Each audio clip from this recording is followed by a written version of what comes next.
Thank you for taking your Sunday to support a young leader in child welfare as we honor someone very special tonight. This person is working towards his or her associate's degree in political science with a focus on advancing child welfare reform. I'd like to explain how historic this award is and its meaning behind it. Have you ever felt that you weren't being heard?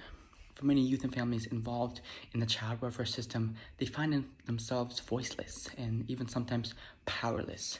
Those that devote their personal and professional lives to advance the voices of youth and families at the forefront of the child welfare system, to ensure youth and families to mobilize as leaders with expertise, and finally to transform a child welfare system that works for all youth and families involved. We as the American people have a duty to protect the most vulnerable communities, such as our foster youth and families. Many times advocates are called to serve not because they signed up, but because they experienced the very unjust system they are advocating to improve. Foster youth and families understand resilience firsthand and what it means to them individually, but it also means the world to them to know that there is hope in their battles for drug recovery, family reunification, and permanency for those aging out. This award was created to highlight an outstanding individual, both personal and professional achievements in advancing child welfare practices and advocacy and policy. This individual, like many, goes out and beyond to ensure that families and youth are thriving by ensuring they are safe, supported, and heard. Here's a couple reasons why this person deserves this award wholeheartedly. This person has their own story from trauma to triumph, from being adopted overseas from an orphanage, spent half of their childhood in a private boarding school, and then later entered foster care in Arizona, where this young individual aged out.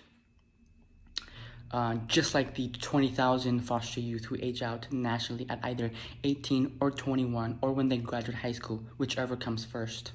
This individual's commitment to share their story, to inspire others, it proves that many other foster youth in and out of the institutional systems, they can have hope, they can become resilient and thrive.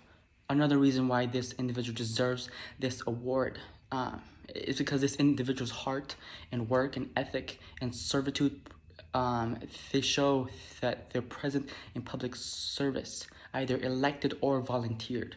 This individual, after aging out of Arizona's foster care system, made a commitment to foster youth, to advocate for their best interest. Serving on many local, community, and national governmental boards, this person inspires many to be a voice, to be a voice of their own story. This person hopes to transform many institutional systems through their story of resiliency. Lastly, this individual is very optimistic for his personal and professional career in public service through many forms. This person has always put others before themselves, which is why this person hopes to enter the political arena to advocate and represent the people in Congress. This person is working towards a political science degree. However, this journey to policymaking is underway. I hope you understand the meaning of this historic and priceless award and the person behind it, who's going to be awarded tonight and celebrated for their achievements in advancing child welfare practices and advocacy and policy. This individual is truly a product of institutional systems, and his or her work to improve the very own child welfare system that failed this individual is commendable. This person is looking at from experts in the field, peers, and youth as a fierce advocate, change agent, and Arizona's next young leader. So the moment you all have been waiting for so patiently. And the Young Leader in Child Welfare Award goes to Mr. Ryan Young.